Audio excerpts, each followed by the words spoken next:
요한복음 1장 14절입니다. 요한복음 14, 15, 16, 17절까지 봤으면 14절부터 18절 말씀까지 4절 같이 보도록 하겠습니다. 말씀이 육신이 되어 우리 가운데 거하심에 우리가 그의 영광을 보니 아버지의 독생자의 영광이요 은혜와 진리가 충만하더라. 요한이 그에 대하여 증언하여 외쳐 이르되 내가 전에 말하기를 내 뒤에 오시는 이가 나보다 앞선 것은 나보다 먼저 계심이라 한 것이 이 사람을 가리킴이라 하니라. 우리가 다 그의 충만한 데서 받으니 은혜 위에 은혜로라. 율법은 모세로 말미암아 주어진 것이요 은혜와 진리는 예수 그리스도로 말미암아 온 것이라. 본래 하나님을 본 사람이 없으되 아버지 품속에 있는 독생하신 하나님이 나타내셨느니라. 아멘. 목회자한테 가장 괴로울 때는 은혜가 없을 때, 은혜가 이렇게 그런 거 있죠. 항생제 먹은 것 마냥 먹먹하고 말씀이 묵상을 하면 이렇게 말씀이 이어져야 되는데 이어지지가 않고 은혜가 가득하지 않을 때가 제일 힘들어요. 왜냐하면 목회자로서 일상을 해나가야 되는 기본적인 어떤 루틴한 삶이 있잖아요. 그거를 막 애를 쓰면서 해야 되니까 힘든 것이고, 하지만 가장 기분이 좋고 넘칠 때가 언제냐면 말씀 한 구절을 봤는데 막 이 구절이 막 춤을 추는 거야. 막. 이 말씀이 막 메아리가 되어져 갖고 계속 메아리가 또 다른 메시지에 말씀을 주고 깨달아지고 말씀 보는 족족 다 그게 이해가 될 때가 이렇게 있어요. 전 특별히 그런 부분에 좀 민감한 사람인데요. 지금 아직은 뭐 굉장히 그 근래 몸이 좀 부실부실해서 약 때문에 힘들었지만 또 이제 몸이 올라오고 있어서 또 좋습니다. 좋고 은혜가 가득하면 좋겠다. 제가 올 한 해 원 워드가 뭐라고 말씀드렸죠? 충만. 저는 충만. 여기 이제 영광의 공동체 이렇게 있는데 목회자로서 내가 충만해야 영광의 공동체를 도울 수 있지 않냐. 그런 부분들. 그리고 작년에는 이런저런 소모전이 많아서 힘이 많이 소진이 됐는데 그 불편한 것들 때문에 물론 지나고 보면은 하나님의 계획인 줄을 딱 알지만 어쨌든 그 길을 지나갈 때는 버거운 거잖아요. 이제 이게 하나님의 계획이라는 걸 알지만 가면서 많은 힘이 소진이 되기 때문에 조금 이런저런 감정적인 내상을 좀 입고 그랬었는데 또 따져보면은 충만하면 뭐가 문제가 되겠나 뭐 그런 생각을 또 하기도 합니다. 오늘 본문 말씀은 1장 14절에서 18절 말씀까지 좀 봤는데요. 오늘 말씀 제목은 은혜와 진리이신 예수 그리스도, 이렇게 제목을 좀 정리했습니다. 은혜와 진리이신 예수 그리스도. 한국에 은혜와 진리교회라는 교회가 있습니다. 아십니까? 은혜와 진리교회? 순복음교회인데 굉장히 교회가 크죠. 그래서 그 순복 오순절 계통의 교회인데 곳곳에 아주 큰 대형교회가 있는 그 교회도 아마도 이 구절을 묵상해서 주신 은혜로 교회를 세우지 않았을까 그런 생각을 해보고 합니다. 제가 지난번 수요일 날 전한 말씀을 좀 되짚어 보니까 세상죄를 지고 가는 하나님의 어린 양 이 내용을 12월 18일 날 했더라고요. 12월 4일 날 빛으로 오신 예수 그리스도 이렇게 말씀을 정리했고요. 12월 11일 날 보니까 예수님은 하나님의 아들 그리스도. 또 11월 27일은 영접하는 자, 영접에 대해서 말씀을 드렸어요. 람바노 말씀을 드리면서. 그리고 11월 20일 날 말씀이신 예수 그리스도 이렇게 말씀을 정리한 걸 제목을 쭉 하고 제가 지난주 뭘 했지? 보고 하진 않아요. 왜냐면은 그럴 짬도 없고 그럴 틈도 없고 항상 수요일은 요한복음이다. 그런 어떤 그 선을 붙잡고 가는 동에 제목을 딱 좀 써놓고 정리하고 보니까 계속 그리스도라는 말이 들어가 있어서 나름대로는 성경을 잘 보고 있구나 그런 생각을 좀 하게 됐습니다. 오늘 14절 말씀 보니까 말씀이 육신이 되었다. 성육신이죠. 우리가 십자가 부활만 귀중한 기독교의 진리로 여기는데 사실은 그 이전에 성육신 자체가 우리에게 인정이 돼야 돼요. 하나님이 이 땅에 오셨음이 인정이 안 되면 십자가 부활도 사실은 믿을 수가 없는 것이죠. 그렇죠? 말씀이 육신이 되어 우리 가운데 거하심에, 말씀인데 말씀이 육신이 되어서 우리 가운데 거하신대요. 예수님은 이미 승천하셔서 우편 보좌에 돌아가셨잖아요. 그럼에도 불구하고 성경 읽는 우리들은 어떤 은혜를 받아야 되냐면 주님께서 우리와 함께 거하신다. 이 믿음이 있으셔야 돼요. 이게 있지 않으면 신앙생활은 참 외롭습니다. 우리가 그의 영광을 보니 아버지의 독생자인 영광이요. 하나님 아버지께서 독생자에게 줄 만한 그 영광이 그에게 있더라 이거예요. 그 영광의 내용이 뭐냐? 은혜와 진리가 충만한 거예요. 여러분, 은혜라는 것은 무형적인 것입니다. 은혜라는 것은 설명을 해가지고 이론적으로 상대방한테 이해를 시킬 수 있을까 몰라요. 여러분, 사랑을 어떻게 정의합니까? 사랑을 어떻게 설명할 수 있습니까? 사람마다 다르지 않나요? 저 같은 경우는 아이들 사랑한다는 걸 어떻게 잘 표현을 못하는 편이지만 어쨌든 놀아주려고 애를 쓰고 틈만 나면 아이들하고 어쨌든 짧게라도 좀 편한 데 가서 놀다 오려고 애를 썼던 것들이 좀 이렇게 바쁜 와중이었지만 그런 기억이 있어요. 그리고 좀 성격이 좀 정서가 풍부한 사람들은 많은 표현을 하겠죠. 막 이벤트도 하고 막 언젠가부터 그런 거 있지 않습니까? 집사람이 생일이야. 언젠가부터 선물을 주는 그 리듬을 잃었어. 잃어가지고 뭘 줘야 될지 모르겠는 거야. 한두 번 줘봤는데 반납을 당하고 이렇게 반품을 당한 이후로 그 리듬을 잃었어요. 그래서 여자분들이 이게 잘해야 됩니다. 왜냐하면 딱 반품시키고 환불시키면 그 다음부터 방향을 잃습니다. 그리고 또 바쁜 핑계로 저렇게 살다 보니까 그냥 케이크 하나 먹는 정도? 그냥 나가서 차 한 잔 먹는 정도. 근데 이거 아닌 것 같은데라고 하면서도 뭐 할 수 없는 그런 거 있잖아요. 이제. 그래도 뭐 한 40대까지는 애썼던 것 같은데 안 되더라고요. 안 되고 해봐야 뭐 그렇고 그렇습니다. 여러분, 지금 하시는 말씀 보게 되면 은혜와 진리가 충만했다. 예수 그리스도를 보니까 그의 마음, 그 인간이신 예수 그리스도의 그 안에 하나님의 영광이 가득히 담겨 있다는 것을 지금 사도 요한이 그거를 발견을 한 거예요. 여러분, 사도 요한은 말씀드렸죠. 예수님과 제일 친근한 사이였고, 시각적으로 표현하면 예수님의 손을 잡고 다녔을 법한, 예수님의 팔짱을 끼고 다녔을 법한, 좀 과하게 말하면 예수님에게 엎혀서 다닐 법한 그런 제자의 어린 제자였습니다. 그 사도 요한이 고백하는 거예요. 저 예수님이 하나님이시고 저 안에 있는 저 영광을 보니까 하나님이 우리에게 주시는 은혜와 진리가 충만하다. 예수를 통해서 충만함을 얻는 게 아니라 그분 자체가 은혜인 거예요. 그분 자체가 진리인 거죠. 예수님께서 말씀하신다. 나는 길이요, 진리요, 생명이라고 또한 말씀을 하고 계십니다. 16절, 15절 말씀 보니까 요한이 그에 대하여, 사도 요한이 그에 대하여 증언했습니다. 세례 요한이 그에 대해 증언했습니다. 저자는 사도 요한이고 여기서 말하는 요한은 세례 요한이에요. 그렇죠? 세례 요한이 그에 대하여 증언하여 외쳐 이르되 내가 전에 말하기를 내 뒤에 오시는 이가 있는데 나보다 앞선 것은 나보다 먼저 계셨던 분이라.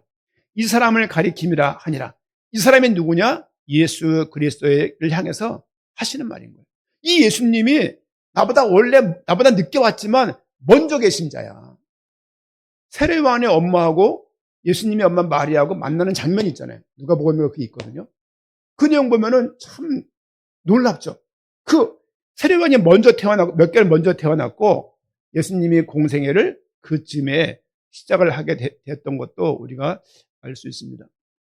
나보다 먼저 계심이라 한 것이 이 사람을 가리킴이라 하니라. 우리가 다 그의 충만한 데서 받으니 은혜 위에 은혜가 더해지는 거예요. 여러분, 은혜를 한번 잃어버리면요, 은혜를 회복하기까지가 시간이 걸리는 것 같아요. 여러분, 은혜를 얻기를 애쓰시기를 부탁을 드리고 1월 6일부터 통독을 시작했습니다. 지금 한 25명 정도가 신청을 했는데 한 4, 5명 정도가 꾸준히 안 읽고 있어요. 명단이 파악이 돼요. 그 리더 입장에서 근데 이유가 있겠죠. 어떤 분이 읽다가 그냥 꺼놓으면 하루 종일 읽는 중이야. 하루 종일 읽는 중. 그런 분이 있더라고요. 그래서 내가 연락해야 되겠다 싶은데 그분이 모르고 있는 거죠. 어쨌든 저는 아침에 일어나면은 기상과 동시에 그 앱을 딱 해서 말씀을 눌러요. 이렇게 말씀을 한 4-5장 듣고 일어나는 거예요. 기도하면서 이렇게. 딱 일어나면 벌써 임장로님하고 소영아 장로님이 벌써 들어와 있어. 읽거나 하고 있어요. 아, 이분들이 같은 지금 시간에 잠을 못 잤거나 아니면은, 뭐랄까, 수면 장애가 있던가, 뭐, 아니면 새벽 달라고 일찍한 분들이겠지. 조금 지나면 이제 대현이가 등장하고 이렇게 떠요. 읽는 사람이 이렇게. 보면서 한편으로는 작은 것 같지만, 그 기도 제목 받았잖아요. 상당수가 올 한 해 성취해야 될 목표가 성경 통독이에요. 아, 성경 통독을 원하시는구나. 잘 됐다. 조금 지나면 뭐 여름철이랄지 그때는 방을 또 하나 만들어서 뭐 로마서 같은 방 따라 만들어서 짧은 기간 동안에 한 20독 정도 이렇게 그렇죠? 쭉쭉 하게 되면 어쨌든 간에 말씀을 통해서 계속 은혜가 더해져야 되는 거예요. 여러분, 말씀이 없으면요 은혜가 더해질 수 없습니다. 그냥 기분 좋은 상태, 좋은 드라마 보고 영화를 보고 좋은 데 가서 힐링하고 왔다 가서 은혜가 되냐? 그렇지 않습니다. 아무리 좋은 것을 누려도 결국은 사람들이 마약을 하고 그러니까 술을 주태배기처럼 먹고 살아야 되는 그 이유는 마음속에 충만함이 없는 거예요. 뭔가가 텅 비어 있어가지고. 여러분, 제 나이 정도만 돼도 인생이 허무하다고 느끼는 사람 참 많아요. 왜냐면 해놓은 건 없고 불안하고 그래서 할 수 있는 것은 없는 것 같고 또 가족은 다 뿔뿔이 흩어졌고 혼자 있고 아내도 멀리 있고 그런 남자들이 얼마나 많습니까? 그런 여자분들이 얼마나 많습니까? 여행 다닌다고 왜 보통 50 넘게 되면 많이 다니잖아요. 뭐 토요일 날 동백 여행사 이런 거 타고서 여기저기 많이 다니세요. 다니시는데 그런 거 해서 행복한 것이 아니라는 거예요. 기본적으로 은혜가 우리 가운데 있어야 돼. 그러려면요, 말씀이 꾸준하게 우리 삶 가운데 계속 찰랑찰랑 이렇게 있어야 돼요. 17절 말씀 보니까 율법은 모세로 말미암아 주어진 것이요. 갑자기 다른 맥락의 이야기를 하고 있습니다. 지금 계속 예수 그리스도를 말하다가 율법은 이렇게 말을 하고 있어요. 지금 율법을 말할 상황의 내용이 사실 아닙니다. 이 내용이. 율법은 모세로 말미암아 주어진 것이요 은혜와 진리는 예수 그리스도로 말미암아 온 것이라 라고 말하고 있습니다. 본래 하나님을 보는 사람이 없으되 아버지 품속에 있는 독생 같은 하나님이 나타내셨느니라. 여러분, 율법은 뭡니까? 율법.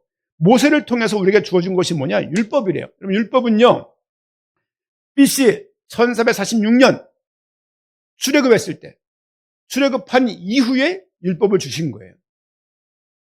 출애굽하기 전에 율법을 주셔서 율법을 잘 지켜서 출애굽을 했다라면 이해가 가요. 그런데 이미 아담과 때 하나님을 떠나서 범죄한 인간이 되어지고 원죄를 가지고 있는 그들에게, 그렇죠? 노아를 거쳐서 아브라함을 거쳐서 이삭과 야곱과 요셉, 지금 창세기는 모세가 모르고 쓰는 거예요. 모세가 경험했던 내용들이 아닙니다. 성경 시작이 모세의 글부터 시작해요. 모세의 글. 그렇죠? 모세가 쓴 글로 성경, 창세기, 출애굽기, 레위기, 민수기, 신명기가 구성이 되어지고 그 성경 때문에 모든 성경들이 기록되었다라고 말을 해도 과언이 아니죠. 중요한 것은 모세를 통해서 무엇을 주셨냐? 율법을 주셨다. 율법을 생각을 안 할 수가 없습니다. 갈라디아 3장 24절 화면에 없을 건데요. 갈라디아서 말씀입니다. 갈라디아 3장 24절 말씀입니다. 갈라디아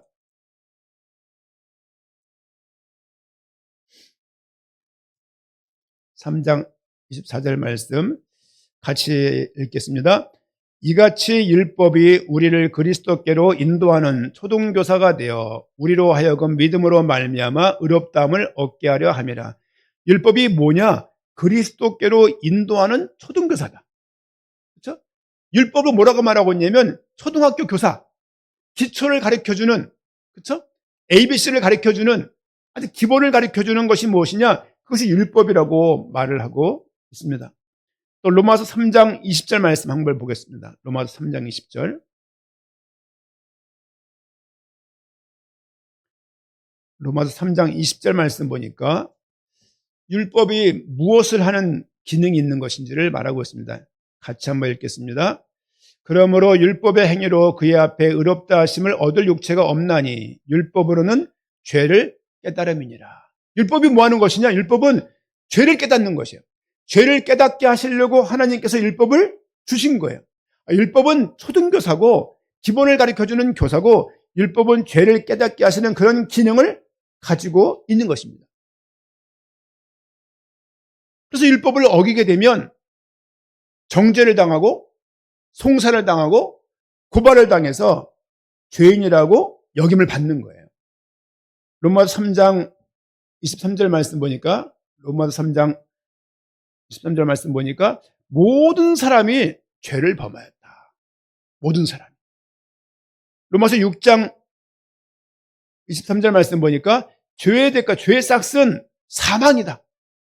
그렇죠? 결국은 모든 사람이 죄를 졌고 롬 3:23, 롬 6:23에서 그 죄의 대가는 사망이고 히브리서 9장 27절 말씀 보니까 결국 사망한 이후에는 모든 사람에게 심판이 있음을 말하고 있습니다. 여러분, 예수 그리스도를 통해서 우리가 사함받은 것은 죄가 아니라 뭐라고요? 죄책, 죄에 대한 책임이에요. 죄를 사함받았다고 말을 하면 우리가 지금 죄를 사하면 안 되는 거예요. 죄를 행하면 안 되는 거예요. 근데 왜 우리가 죄를 행하고 있냐? 우리만 행했냐? 사도 바울이 뭐라고 말합니까? 오호라, 나는 곤고한 사람이다. 또 뭐라고 말합니까? 나는 죄인의 괴수다. 구원받은 이후에 사도 바울의 고백입니다. 아니, 구원받았는데 죄인의 괴수라고 곤고한 사람이라고 말할 수 있나?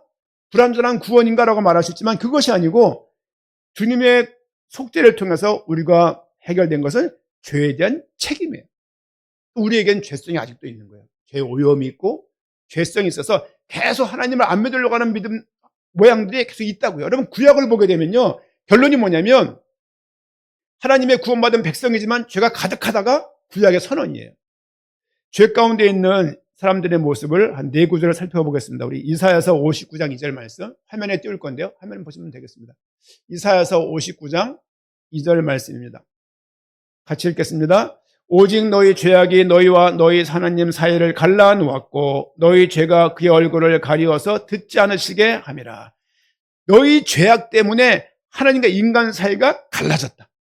하나님과 멀어진 사이 단절된 이유가 뭐 때문이냐? 너희의 죄악 때문이다. 그렇죠? 여러분, 죄악을 범한 다음에 노아 시대를 지나고 아브라함 시대를 지나고 요셉 시대를 지난 다음에 모세 때 이르러서 율법을 주신 거라고요.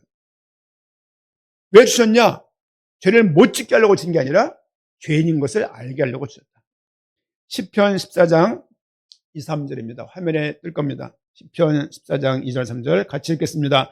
여호와께서 하늘에서 인생을 굽어 살피사 지각이 있어 하나님 찾는 자가 있는가 보려 하신즉 다 치우쳐 함께 더러운 자가 되고 선을 행하는 자가 없으니 하나도 없도다. 하나님이 이 땅을 굽어봤습니다. 하나님을 찾는 자가 있는가 보려 하신즉 다 치우쳐가지고 함께 더러운 자가 되고 선을 행하는 자가 없다. 몇 명이 없다고요? 하나도 없다. 그래서 신약에서 모든 사람이 죄를 범했다라고 말할 수 있는 거예요. 이 말씀들을 의지해서 사도 바울이 그런 고백을 하는 것입니다. 창세기 6장 5절 6절 노아에 대한 이야기입니다. 같이 읽겠습니다. 여호와께서 가라사대 사람이 죄악이 땅에 가득함과 그 마음의 생각의 모든 계획이 항상 악한 뿐임을 보시고 땅 위에 사람으로 지으셨음을 한탄하사. 죄악이 땅에 가득했고 마음의 생각의 모든 계획이 항상 악하다. 어떻게 인간이 저럴 수가 있지? 라는 말이 맞는 말이에요. 누군가 그럴 거예요. 나를 향해서. 나는 모르고 있지만 어떻게 저럴 수가 있지? 그럴 겁니다. 그렇죠? 우리는 특별히 요즘 막 국가적으로도 복잡하고 너무나 복잡한 일들이 많고 나이가 먹을수록 뭐가 느껴지냐면 삶을 좀 통달해서 내려다보면서 허허 다 그런 거야. 이렇게 마음이 바뀔 줄 알았는데 더 괘씸해지고 더 이해가 안 가고 더 어떻게 이럴 수 있냐라고 침을 튈 때가 저에게 많더라고요. 이 나이가 먹으면 힘도 빠지고 좀 더 사람이 유연해지고 좀 겸손해지고 수용 능력도 배려할 수 있는 마음의 자세가 좋아져야 될 것 같은데 더 마음이 뾰족해지는 것 같아요.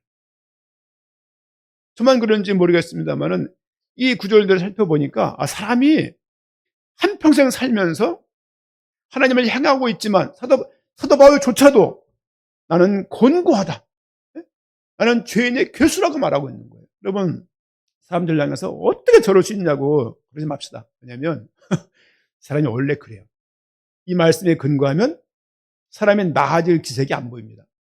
끝까지 하나님께 인도받다가 그 가운데 수분 쫙 빠지고, 저는 수분 빠졌다는 말할 때마다 기억나는 분이 있어요.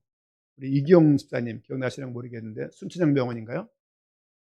참 그때 참 의지했던 분이고, 또 그때 작은 교회에 덩치가 또 크셔가지고 이렇게. 근데 그분이 아픔을 통해서, 암을 통해서 이렇게 수분이 쫙 빠지고 새카매져 갖고 이렇게 눈이 워낙 크신 분인데 이렇게 그렇게 해서 돌아가시는 그 모습을 제가 이렇게 지금도 이렇게 남아 있어요. 이렇게. 그렇습니다. 사람들이 결국은 그런 가운데 있지만 하나님은 그런 영혼을 통해서 결국은 영혼을 하나님은 귀하게 받으신다는 것을 저는 또 믿는 믿음이 있습니다. 사람은 두 번의 부활이 있습니다. 문을 탁 열고 나가니까 다른 세상이야. 하나님 왔습니다. 주님이 오실 때 몸의 부활이 있습니다. 그렇죠? 우리가 살아가면서 어쩜 이럴 수 있을까? 어쩜 저럴 수가 있을까? 한평생 상처를 입고 산다 할지라도 중요한 것은 우리를 하나님께서 계속 변화시켜 나갈 것이에요. 그렇죠? 이사야서 1장 5절 6절 말씀 보니까 이사야서 1장 5절 6절 같이 읽겠습니다. 온 머리는 병들었고 온 마음과 피곤하였으며 발바닥에서 머리까지 상한 것이 없이 상한 것과 터진 것과 새로 맞은 흔적뿐이거늘 온 몸이 다 병들고 피곤해 있는 거예요. 이게 인생의 모습이 되는 거예요.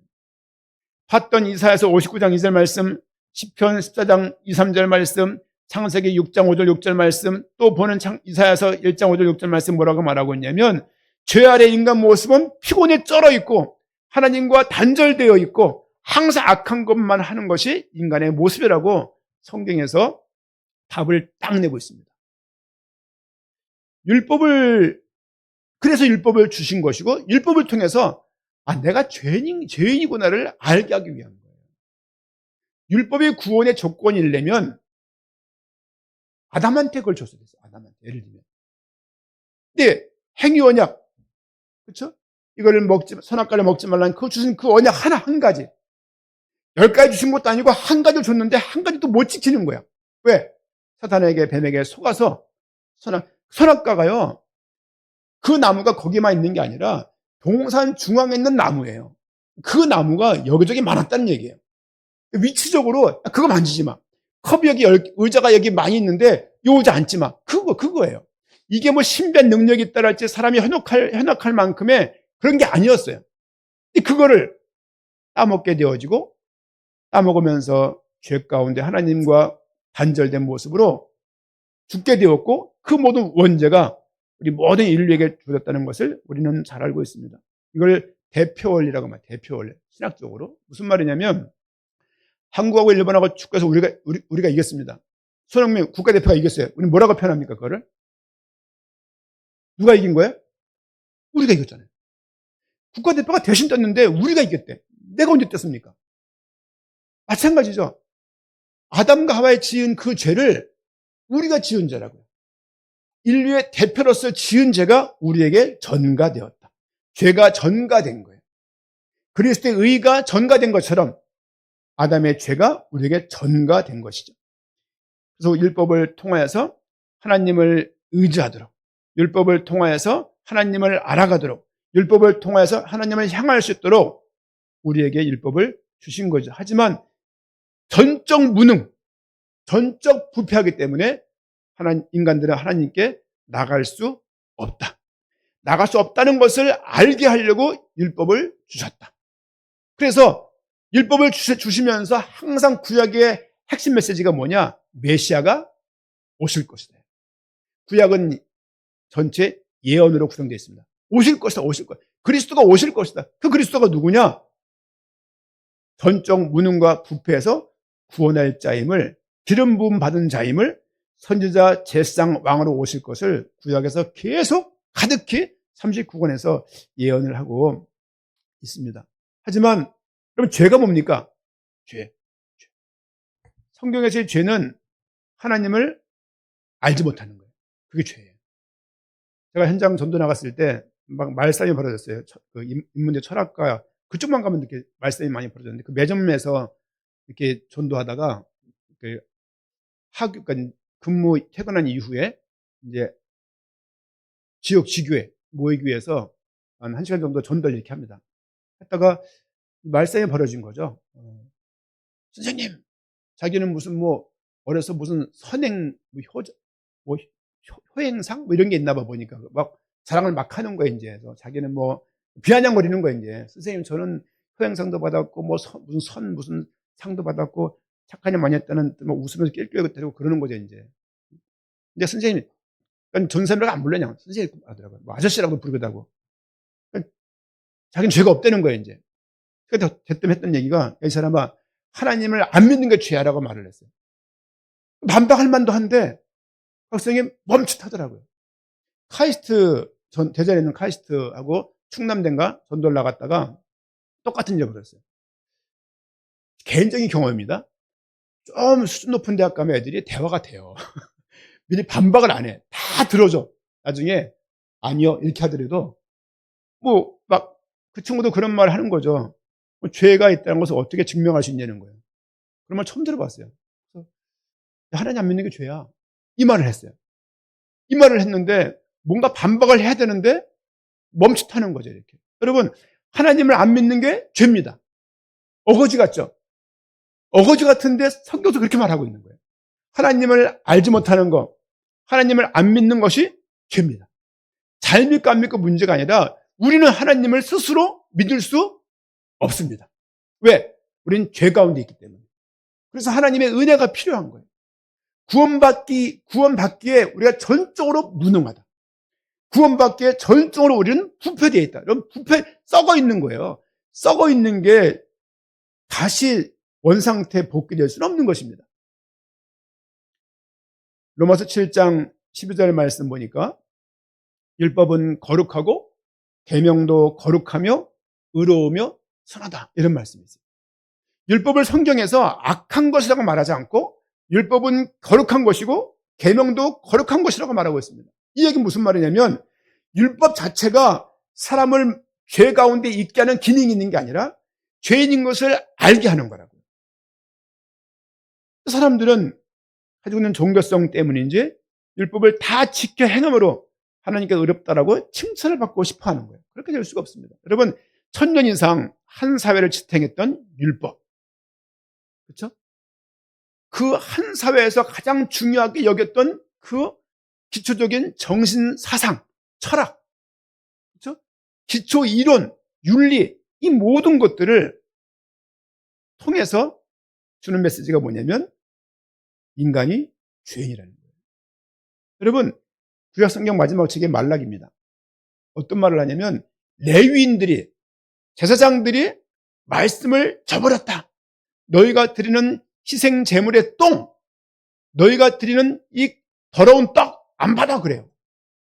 그 말라기 이후로 400년 동안 계시도 없고 주의 말씀도 없던 그런 암흑 시기가 400년간 지속된다는 것을 우리가 알 수 있습니다.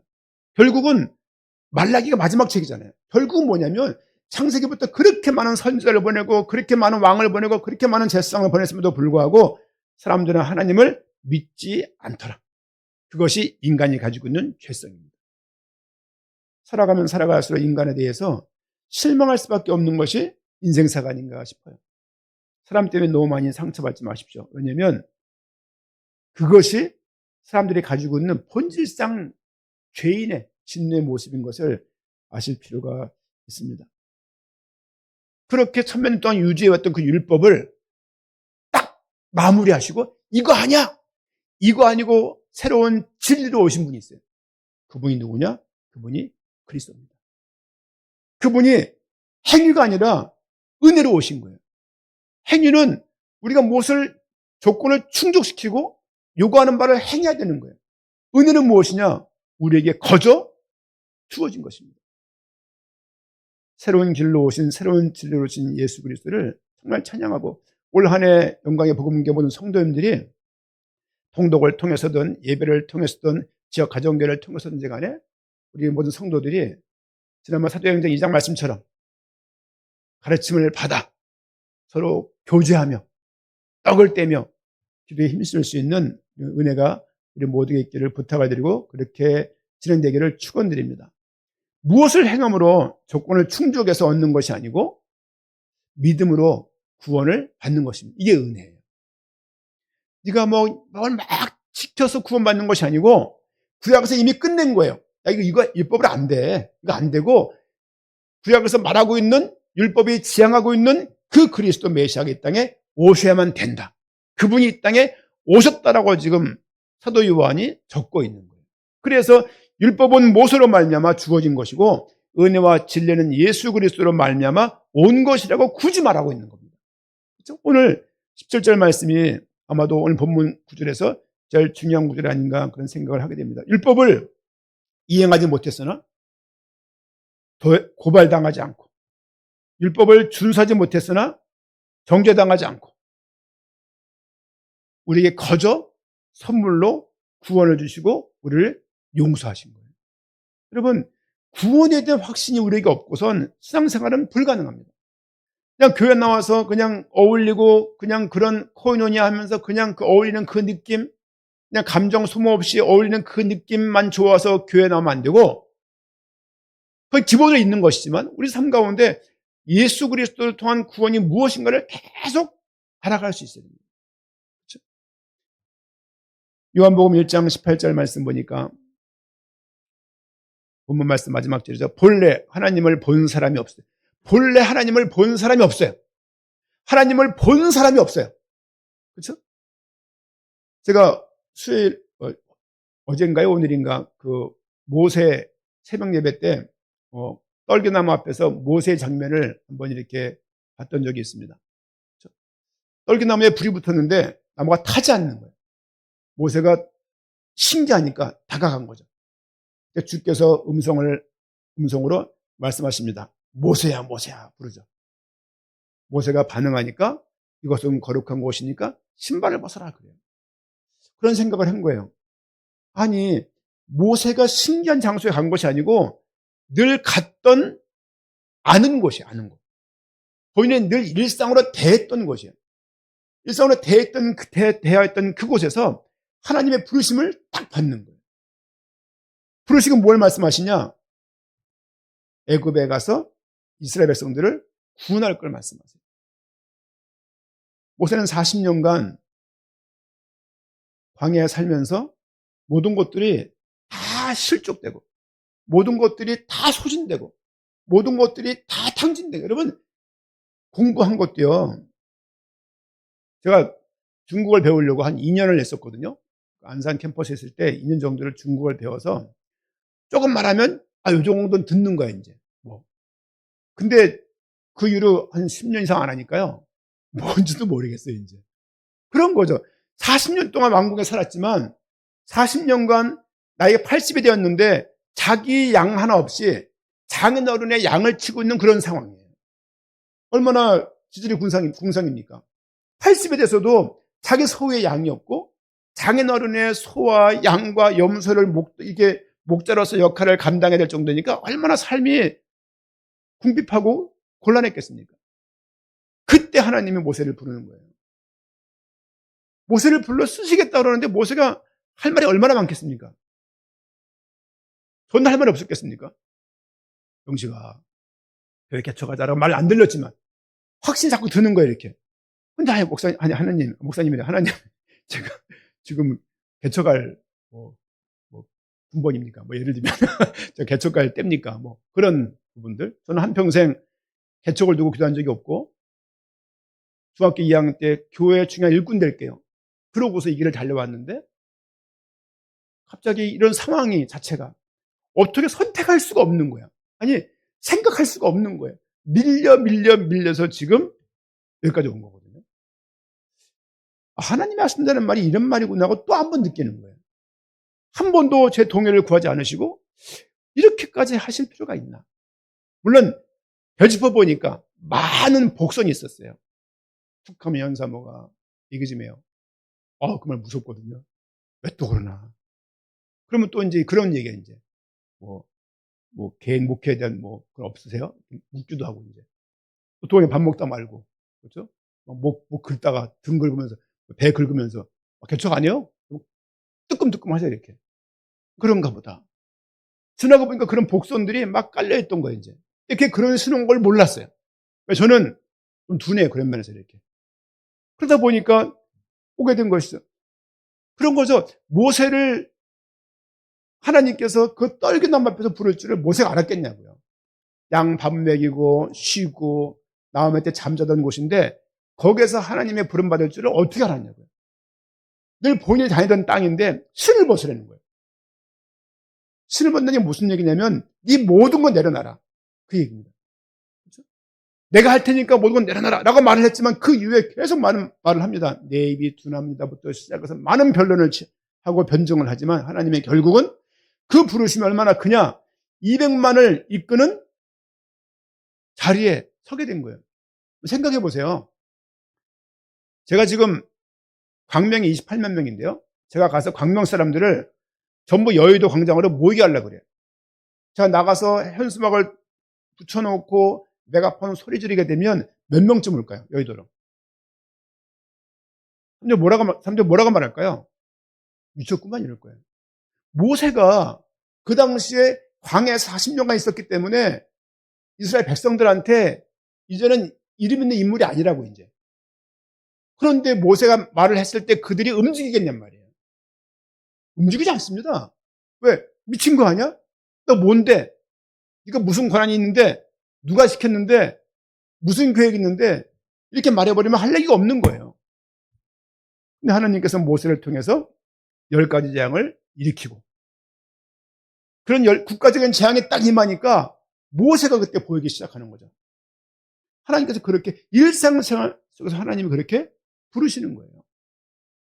마찬가지로 예수 그리스도가 우리에게 일상일지 모르겠지만 예수 그리스도가 하나님이 이 땅에 우리 구원을 위해서 보내신 메시아이시면서 그분 자체가 은혜와 진리이십니다.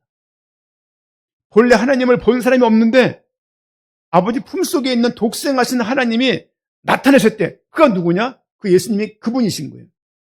그리스도를 우리가 찾아낸 것이 아닙니다. 우리가 그리스도에게 다가간 게 아니에요. 우리가 그리스도가 독생자로 오신 것을 우리가 스스로가 깨달은 게 아니에요.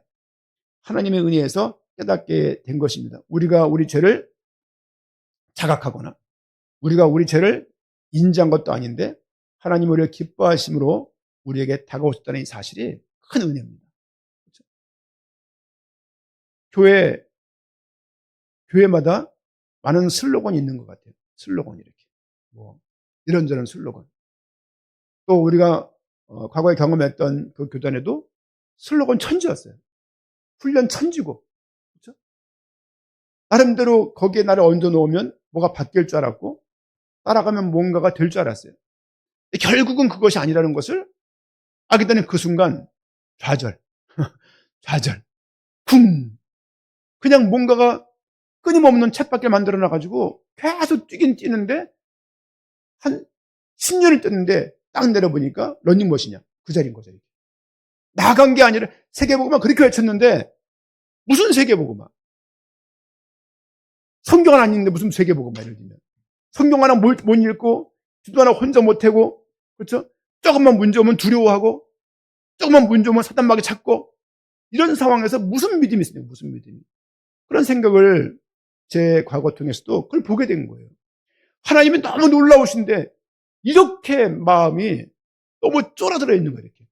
문제 하나 오게 되면은 그렇죠? 가문에 이런 문제 있다고 말하면 그 문제 때문에 내가 큰 문제를 당할까봐 막 콩닥콩닥하고 아빠로서 엄마로서 이걸 어떻게 해야 되나 싶고 집안에 아버지가 이랬으니까 우리도 이럴 것이라는 그렇지 않습니다, 여러분들. 상담적으로 심리학적으로 그런 말을 할 수가 있지만 이런 거 있잖아요. 아버지가 A였으니까 자식들이 A일 거라는 단정지고 결정짓는 것은 굉장히 조심해야 될 부분이에요. 왜냐하면 프로이드가 하는 얘기예요. 프로이드가 무슨 말이냐면 어렸을 때 어떤 그런 경험들이 한평생 그 인생에 결정적으로 좌우한다는 그런 얘기거든요. 어렸을 때 어떤 그런 박탈, 그런 뭐 애정, 이런 말씀드렸죠. 애정, 뭐 인정 이런 것들. 이게 틀린 말은 아니지만 이 복음이 더 크다고. 복음이 이제 복음이 있으면요 상처 있는 거 다 치료되고 상처가 해결이 안 됐지만 이 문제 때문에 인생이 그렇게 고민에 빠지지 않습니다. 그리고 구약을 보면요 하나님이 출애굽을 시켜서 홍해를 건넜지만 그 백성들이 광야를 가면서 계속 갈팡질팡한다고요. 하나님이 그래서 그들을 포기했냐? 포기하지 않았다는 것이 광야에 있는 메시지예요. 우리가 잘못하면 하나님의 포기하실 것이라고 생각하는 것은 구원이 끊길 수 있다고 생각하는 것과 똑같은 거예요. 구원은 끊기지 않습니다. 하나님은 견디기를 원하세요. 하나님이 견인하실 거예요. 견인하실 것이지만 너도 견뎌. 이 얘기입니다. 이 이야기. 결국 하나님이 하실 것이지만 우리는 견디고 참는 그 믿음이 삶 가운데 또한 필요한 것입니다. 이 가운데 필요한 것이 뭐냐? 진리이신 예수 그리스도, 은혜이신 예수 그리스도가 삶의 중심이어야 될 것입니다. 로마서 3장 24절입니다. 로마서 3장 같이 한번 읽겠습니다. 그리스도 예수 안에 있는 속량으로 말미암아 하나님의 은혜로 값없이 의롭다 하심을 얻은 자 되었느니라. 하나님의 은혜로 값없이 의롭다 하심을 얻은 자가 되었어요. 우리가 얻어낸 것이 아니고 얻은 자가 된 거예요. 그렇죠? 하나님께서 우리의 구원을 이루어 주신 거예요. 왜? 예수 그리스도의 속량으로 말미암아. 그분이 누구시길래? 그분이 진리시면서 그분 자체가 은혜이십니다. 그렇죠? 그 안에 하나님의 은혜가 가득한 것이고 하나님의 그 진리가 예수 그리스도 안에 가득한 것이죠. 나는 길이요 진리요 생명이라 했던 그 말씀이 사실입니다. 하나님의 은혜가 값없이 주어진 것은 그리스도 예수의 속죄 때문입니다.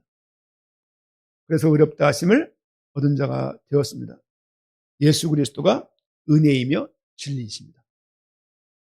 은혜와 진리, 예수 그리스도로 말미암아서 우리 삶 가운데 주어진 것입니다. 율법으로 구원받는 것이 아니라 은혜와 진리이신 예수 그리스도에 의해서 우리가 구원을 받게 되는 것임을 본문을 통해서 말씀을 볼 수가 있습니다. 요한복음의 핵심적인 구절이라고 말을 하면 요한복음 3장 16절입니다.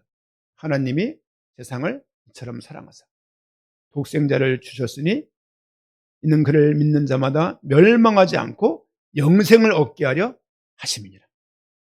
주님께서 이 땅에 은혜로 오신 거예요. 수천 년간 한 분야를 잡고 있던 율법을 딱 마무리하신 거예요. 율법을 딱 성취하시고 율법을 딱 마감하시고 율법을 딱 최종적으로 그것을 정리해 버리신 거예요. 그래서 예수 그리스도를 통해서 구원받음을 말할 수 있고 고백할 수 있는 것입니다. 요한복음 14장 6절 말씀 보니까 예수께서 이르시되 내가 곧 길이요 진리요 생명이니 나로 말미암지 않고는 아버지께로 올 자가 아무도 없습니다. 그렇죠? 예수님이 길 되신 것을 아는 사람만이 구원에 임하는 거예요. 여러분 구원은요 굉장히 개인적인 거예요. 구원은 주관적인 것입니다. 상대방들이 예를 들면 이 사람 구원받았어라고 말할 수 사실 없는 거예요. 그렇죠? 하지만 중요한 것은 예수 그리스도가 내 인생의 길이고 진리고 생명인 것을 믿고 싶고 믿고자 하고 믿는 마음이 있고 그 말씀에 대해서 큰 부정적인 마음이 없다라면 하나님이 그 말씀 가운데 믿음을 주신 거라고 저는 생각합니다. 모든 성도님들 은혜와 진리이신 예수 그리스도 한 해 동안 많은 메시지가 증거되겠지만 결국은 핵심은 뭐냐면 예수가 그리스도예요. 그렇죠? 이건 슬로건이 아니고 이건 한 교회의 표가 아니고 성경에서 말하고 있는 아주 가장 핵심적인 메시지입니다.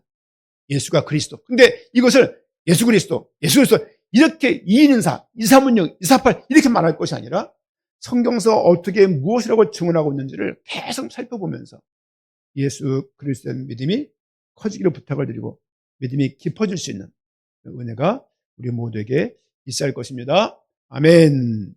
우리 한번